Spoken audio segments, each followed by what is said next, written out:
और बात बड़ी खबर की, टाना भगतों से सीएम हेमंत सोरेन ने मुलाकात की है। टाना भगतों ने अपनी मांगे सीएम के सामने रखी है। लातेहार में 3 दिन से आंदोलन कर रही है टाना भगत और 3 दिन तक रेलवे ट्रैक को इन लोगों ने जाम कर रखा था।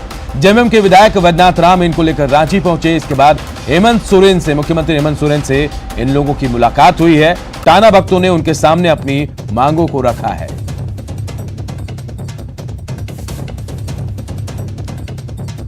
और हमारे सहयोगी संजय सिन्हा हमारे साथ सीधे जुड़ गए हैं। संजय, स्थगित हो गया है आंदोलन, ये तो पता चल गया, लेकिन क्या इनकी मांगों पर कोई सुनवाई हुई है? जी बिल्कुल अनूप, एक्चुअली जब यहाँ से टाना भगत यहाँ से जब लातेहार के टोरी से सीएम आवास के लिए निकले तो मन बना कर निकले थे कि हमें सीएम के सामने अपनी बातों को रखना, अपनी मांगों को रखना है। और वो जब बाकायदा जब वहाँ सीएम आवास पहुंचे तो सीएम ने भी इसे काफी पॉजिटिवली लिया। दरअसल सीएम के शांति दूत बन करके ही वहाँ पर वैद्यनाथ राम पहुंचे थे और वैद्यनाथ राम जो झामुमो के विधायक है लातेहार से, उन्होंने सीएम की तरफ से टाना भगतों को आश्वासन दिया था कि आपकी बात को सीएम सुनेंगे और आपकी बातों पर गौर किया जाएगा और आपके हक में फैसला लिया जाएगा। तब टाना भगत माने थे और टाना भगत आज सुबह ही सीएम आवास पे रवाना हो गए तो सीएम ने आश्वासन दिया, भरोसा दिया कि आपकी जो भी मांगे हैं और जो भी छोटा नागपुर काश्तकारी अधिनियम जो 1947 है उसके तहत जो भी आपकी मांगे हैं, जमीन संबंधी मांगे हैं, जो उन्हें मांग किया लगान को माफ करने के संबंधित जो मांग है उस सब मांगों को पूरा किया जाएगा। सीएम की ओर से टाना भगतों को आश्वासन मिला है। अनूप, संजय, ये आश्वासन है या फिर कोई वक्त भी तय किया गया है? क्योंकि टाना भगतों से जब हमारे सहयोगी बात कर रहे थे तो उन्होंने साफ कर दिया था कि वो किसी भी सूरत में नहीं मानेंगे, उनकी मांगों को मानना पड़ेगा। बिल्कुल, एक तो टाना ये मान कर चलना पड़ेगा कि टाना भगत गांधी जी के अनुयायी रहे हैं और साथ ही जीत और धुन के पक्के हैं। उन्होंने इसीलिए राजधानी जो ट्रेनों को रोका भी था, साथ में जो उनका 3 दिनों से प्रदर्शन चल रहा था टोरी स्टेशन पर, सिर्फ इसलिए ताकि रेल को रोकेंगे तो इसकी बात दूर तक जाएगी। और सीएम ने भी इस चीज को गंभीरता से लिया था, इसीलिए जेएमएम विधायक उनके पास पहुंचे भी थे और शायद मैसेज भी दिया है कि आपकी बातों को, आपकी मांगों को सरकार गंभीरता से ले रही है।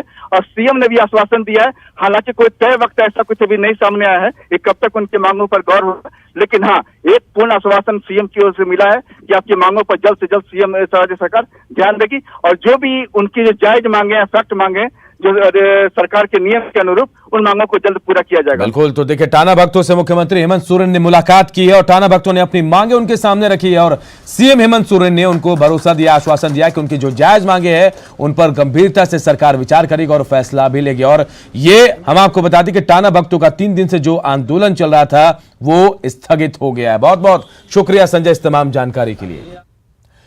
इधर जमशेदपुर से भी एक बड़ी खबर इस वक्त आ रही है। रांची के एक निजी अस्पताल की बड़ी लापरवाही सामने आई है। परिजनों को गलत शव सौंप दिया गया है। पुरुष की बजाय महिला का शव सौंपा गया है। समीर अंसारी की जगह महिला का शव सौंपा गया परिजनों को। साक्षी के कब्रिस्तान में इस गड़बड़ी का पता चला है। लापरवाही से परिजनों में काफी नाराजगी है। तो देखिए बड़ी खबर इस वक्त जमशेदपुर से आ रही है, जहां रांची के एक प्राइवेट अस्पताल की बड़ी लापरवाही सामने आई है। और रंजीत हमारे सहयोगी हमारे साथ सीधे फोन लाइन पे जुड़े। रंजीत, क्या कुछ कार्रवाई हुई? लापरवाही तो सामने आई है, क्या कोई कार्रवाई भी की गई है? बिल्कुल सही कहा आपने कि ये जो रांची का एक निजी अस्पताल है, एक्सक्लेपियस नाम है इसका, और ये यहाँ के जो परिजन बता रहे हैं, समीर अंसारी जी को भर्ती कराया गया था वहाँ और उसके बाद से उन्हें कोरोना पॉजिटिव भी वो हुए थे। उसके बाद से जब ये लोग, उनकी डेथ होती है और उसके बाद जब परिजन वहाँ से 100 लेकर के जमशेदपुर आते हैं, क्योंकि जमशेदपुर के आजाद नगर का रहने वाले थे ये समीम अंसारी जी, तो इन्हें जब जमशेदपुर लाया गया उसके बाद पूरी रीति जो विधि विधान होता है उनके माने इस्लाम धर्म में, उसके तरीके से इन्हें जब ले आया गया कब्रिस्तान में, साक्षी के कब्रिस्तान में, तो वहाँ देखा गया कि ये किसी महिला के शव को वहाँ से भेज दिया गया है। तो कहीं ना कहीं अगर हम देखेंगे तो यह एक बड़ी भारी लापरवाही है निजी अस्पताल की, जिसने इस तरह का किया कि पुरुष के शव की जगह में एक महिला का शव भेज दिया गया है। रंजीत, कोई कार्रवाई हुई इस मामले में? परिवार वाले नाराज तो हैं, परिजन नाराज हैं, क्या कोई कार्रवाई हुई है? बिल्कुल, परिजन यहाँ नाराज दिख रहे हैं। यहाँ जो जेएनसी है उनके सिटी मैनेजर आए हुए हैं, ये लोग वहाँ रांची से संपर्क किए हैं और समीम अंसारी जी के शव को पुनः फिर वहाँ से जमशेदपुर भेजने की प्रक्रिया जो है वह कह रहे हैं कि शुरू की जा रही है। और फिर यहाँ से जो महिला का शव है उसे भी रांची भेजा जाएगा। जी वाकई ये बड़ी लापरवाही है। ये जमशेदपुर से बड़ी खबर, जहां रांची के एक प्राइवेट अस्पताल की बड़ी लापरवाही सामने आई है। परिजनों को गलत शव सौंप दिया गया है, पुरुष की जगह में एक महिला का शव सौंप दिया गया है। हालांकि इस खबर का पता चलते ही लोगों में काफी नाराजगी, परिवार वाले काफी नाराज हैं।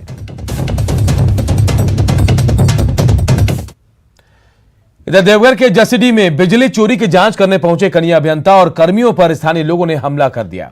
इससे कनीय अभियंता जो है वो घायल हो गए हैं। इस दौरान लोगों ने बिजली विभाग की गाड़ियों में भी तोड़फोड़ की। घटना धरवाडी गांव की है। कनीय अभियंता की माने तो निर्माणाधीन दुकान में बिजली का अवैध कनेक्शन लगा था और इसी को लेकर सवाल पूछने पर लोगों ने उन पर हमला कर दिया। इसे लेकर विभागीय अभियंता ने थाने में लिखित शिकायत भी की है।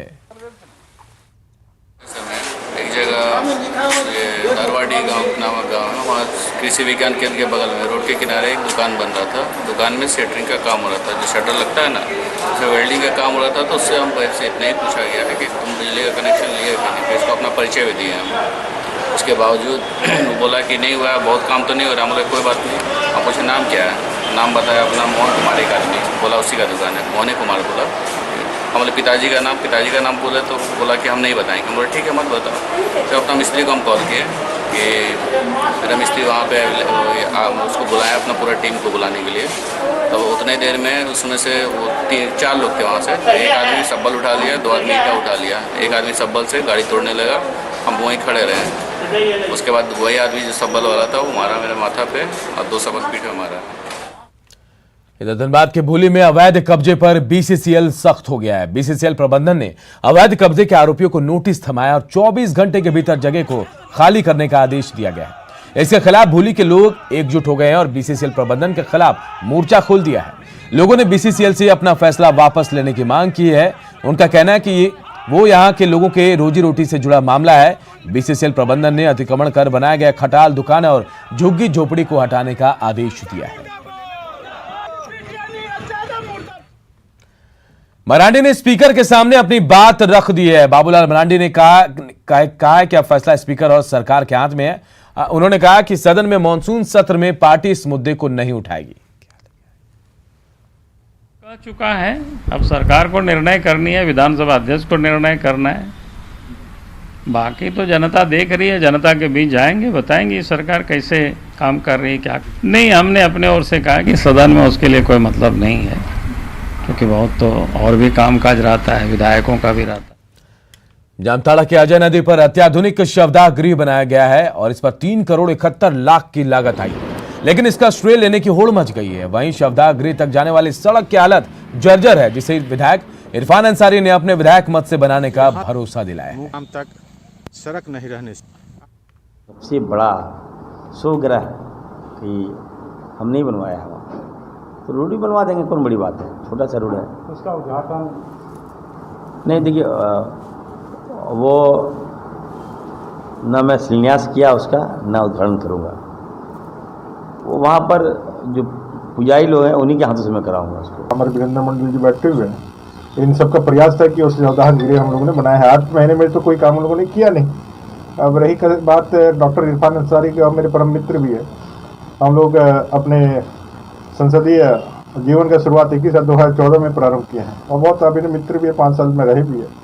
उनको देखने से मुझे एक फिल्म का यही गीत याद आता है कि दिल के अरमा आंसुओं में बह गए। झारखंड के रिटायर्ड आईपीएस सुबोध प्रसाद को अपनी आईपीएस बिटिया तनुश्री पर बेहद गर्व है। हैदराबाद में पासिंग आउट परेड के दौरान तनुश्री से पीएम मोदी ने वीडियो कॉन्फ्रेंसिंग के जरिए बातचीत की। इस दौरान पीएम मोदी के सवाल का जिस हाजिर जवाबी से तनुश्री ने जवाब दिया, उसने सबका दिल जीत लिया। आईपीएस से पहले तनुश्री झारक्राफ्ट में फैशन डिजाइनर थी। उनकी बड़ी बहन मनुश्री भी सीआरपीएफ में डिप्टी कमांडेंट है। दोनों बेटियों से माता पिता को संवेदनशील पुलिसिंग की उम्मीद है।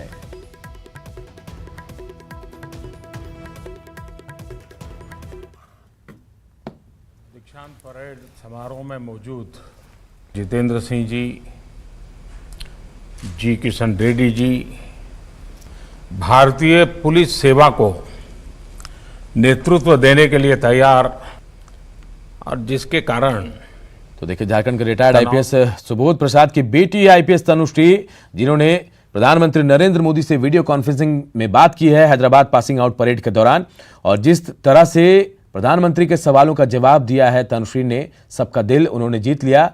हालांकि माता पिता भी काफी गौरवान्वित महसूस कर रहे हैं, खुद को गर्व महसूस कर रहे हैं। और तनुश्री की बड़ी बहन भी है मनुश्री, जो सीआरपीएफ में कमांडेंट है। दोनों बेटियों की उपलब्धि को लेकर काफी गर्व महसूस कर रहे हैं माता पिता।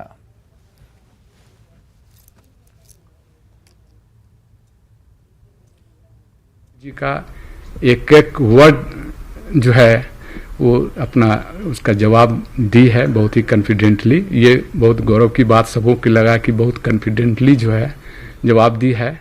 और जो सीखी है, जो ट्रेनिंग में सीखी है और कश्मीर में भी जाकर के जो स्टेट ट्रेनिंग हुआ है उसमें भी जो है जो उसको प्रशिक्षण हुआ है इनकाउंटर के दौरान वो शेयर की है प्रधानमंत्री से। लेकिन वो हमने हमेशा बच्चों को बताया है कि किसी विभाग पुलिस विभाग में रहो लेकिन सेंसिटिव पुलिसिंग करो, संवेदनशील पुलिस पदाधिकारी होकर के काम करो। और ये जो है हमें बहुत खुशी है और गर्व भी है कि हमारे प्रधानमंत्री जी को जवाब में उन्हें संवेदनशीलता का परिचय देते हुए अपना उत्तर दिया है। एनडीए की परीक्षा को लेकर रांची में सभी तैयारियां पूरी कर ली गई है। रांची के 47 सेंटरों पर कल 2 पालियों में परीक्षा होगी। इसे लेकर जिला स्कूल में सुपरवाइजर और निरीक्षकों को ट्रेनिंग दी गई। परीक्षा के दौरान यूपीएससी की तरफ से जारी कोरोना गाइडलाइन का पालन किया जाएगा।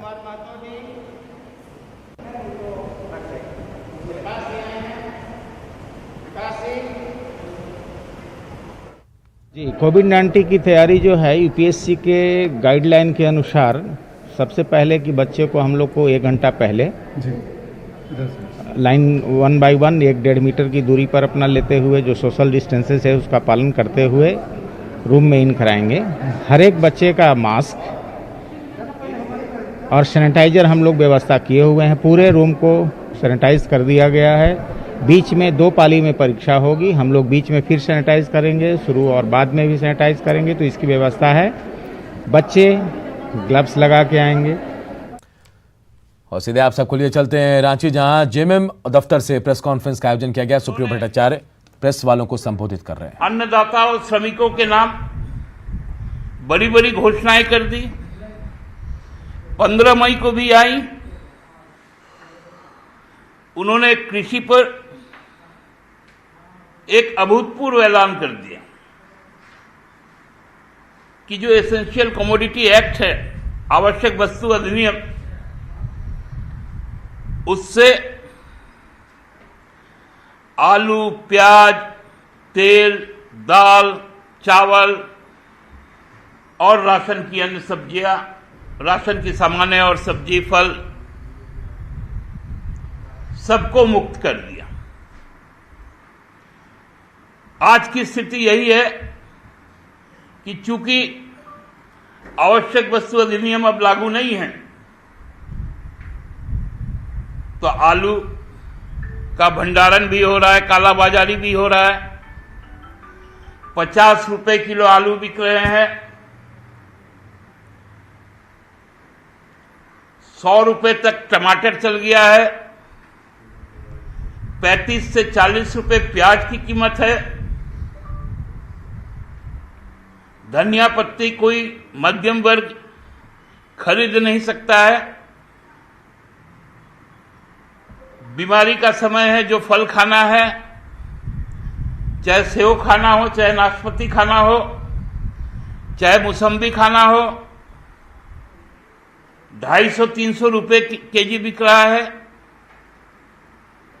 ये उस दिन का फलाफल जब आवश्यक वस्तु अधिनियम समाप्त हो गई उसके बाद से। 16 मई को फिर से फिनांस मिनिस्टर आती है, फिर से एक नया सपना दिखाया जाता है कमर्शियल माइनिंग का। माननीय प्रधानमंत्री ने डेमोग्राफी की बात की थी। उसी डेमोग्राफी को पूर्णतः समाप्त करते हुए कमर्शियल माइनिंग को इंट्रोड्यूस किया जाता है। 17 मई को भी फिर आती है और 30,000 करोड़ रुपए 40,000 करोड़ रुपए मनरेगा में देने की बात करती।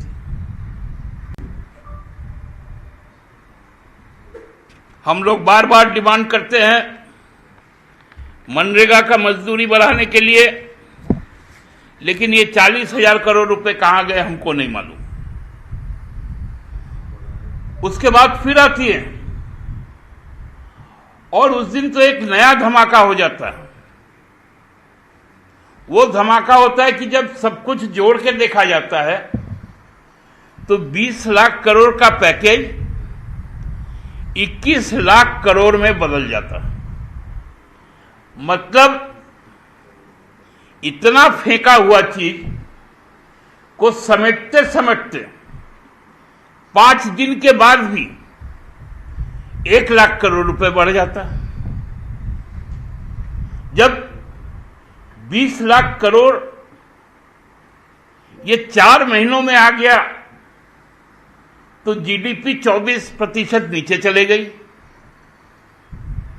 14 करोड़ लोगों का रोजगार चल गया।